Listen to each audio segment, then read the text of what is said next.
¿Qué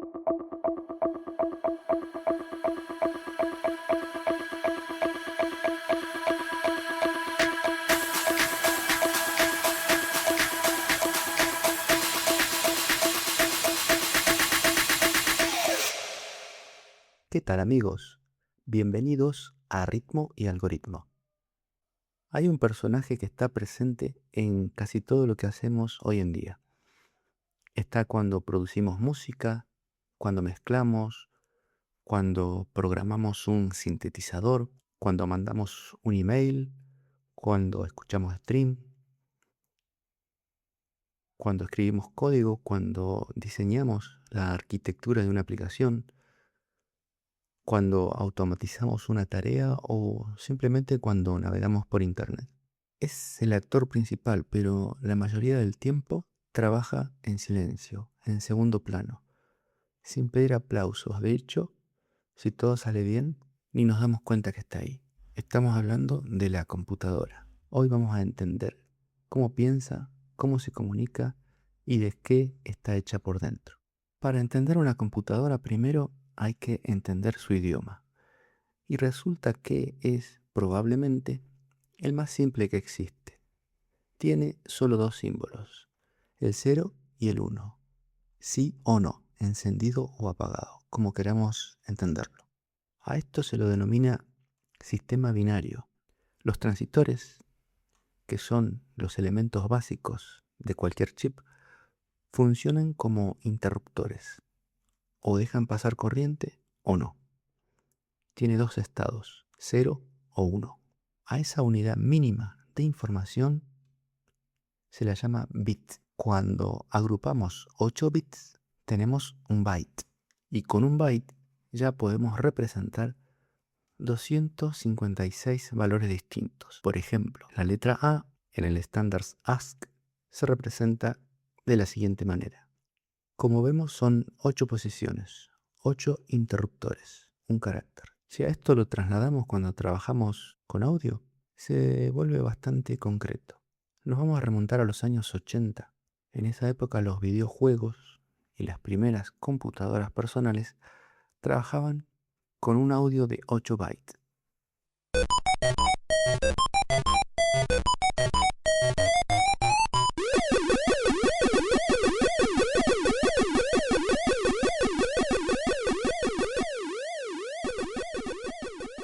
No por elección estética, sino porque era todo lo que permitía el hardware de esa época. Con 8 bytes por muestra, tenemos 256 niveles disponibles para describir una onda de sonido. Desde el punto de vista psicoacústico, nuestro sistema auditivo está entrenado durante toda la vida para procesar sonidos del mundo natural. Sonidos infinitamente complejos, sonidos continuos, llenos de matices. Entonces, con solo 256 niveles, esa onda queda tan simplificada, tan esquemática, que el oído la detecta de inmediato como algo totalmente artificial, reducida a su mínima expresión. Es el famoso sonido de 8 bytes, que hoy se usa creativamente precisamente por esa cualidad, pero que nació de una limitación de recursos. Ahora bien, con 16 bytes saltamos a más de 65.000 niveles posibles.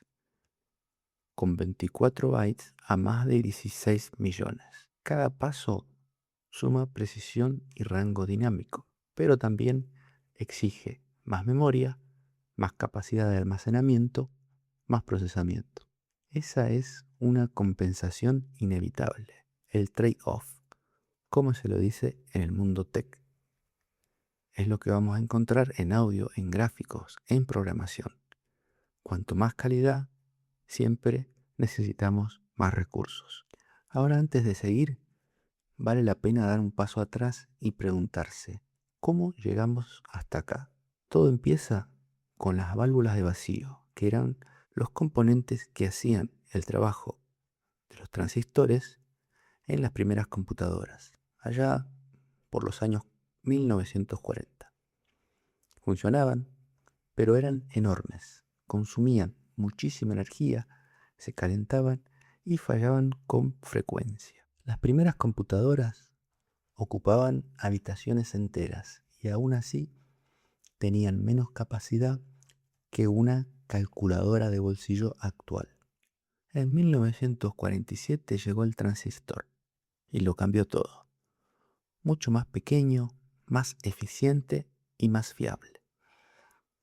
El transistor es ese interruptor del que hablamos antes, el que dice 0 o 1, apagado o encendido.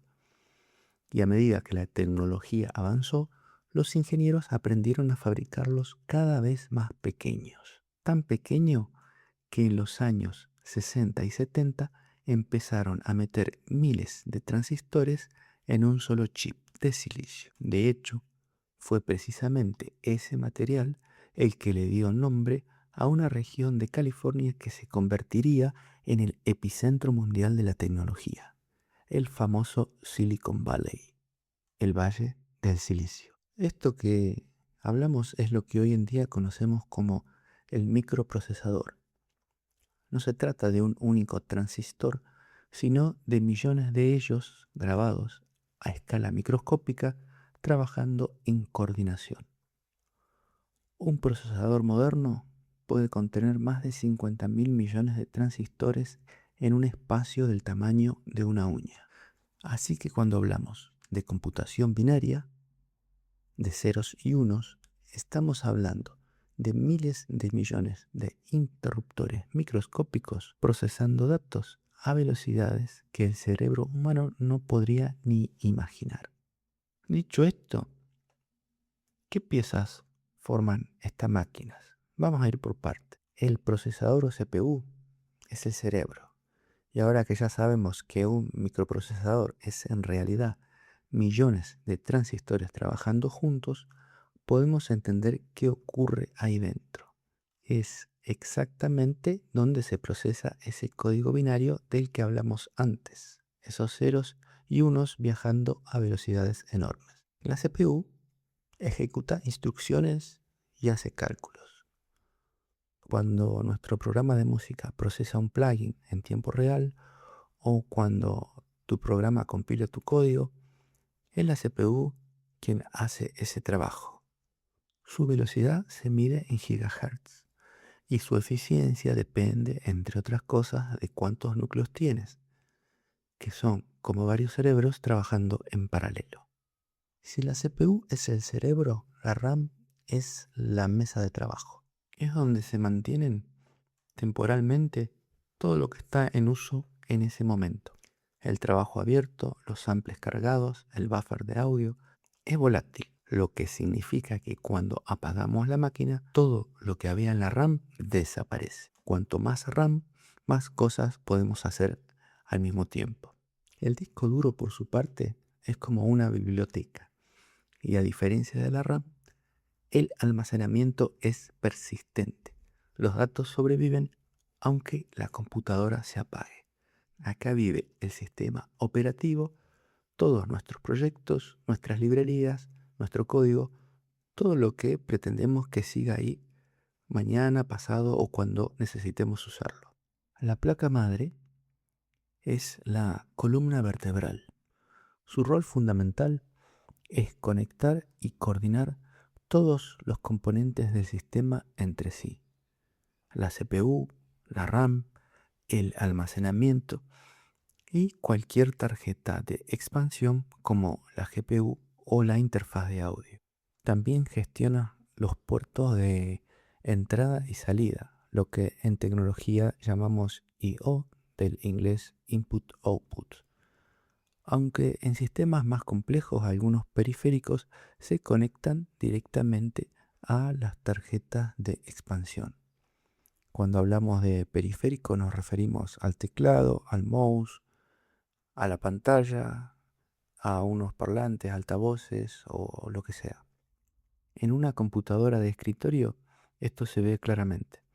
El monitor va a la tarjeta gráfica y el audio a la interfaz de audio. En un portátil, por ejemplo, todo el ecosistema está integrado en una sola placa. Es más compacta, pero con la misma lógica. La tarjeta gráfica o GPU, originalmente diseñada para procesar gráficos, hoy es también fundamental en síntesis, inteligencia artificial y procesamiento paralelo masivo. En el mundo del audio y la música electrónica, cada vez más herramientas empiezan a usar el GPU para tareas de síntesis o de machine learning. La interfaz de audio. Esto no se lo suele mencionar, pero para nosotros es central. La interfaz convierte señal analógica en digital y viceversa. Es el traductor entre el mundo físico del sonido y el mundo binario de la computadora. Conocer en profundidad el material con el que trabajamos, entender sus limitaciones y su lógica interna, no es un lujo de curiosos. Es una ventaja real. Saber por qué algo funciona como funciona nos permite elegir mejor, resolver los problemas más rápido y diseñar soluciones más inteligentes. Esto que vimos hoy es solo una introducción. Vamos a seguir profundizando en cada uno de estos componentes porque, en definitiva, lo que diferencia a un buen profesional no es la velocidad a la que aprieta botones, sino la capacidad de tomar buenas decisiones.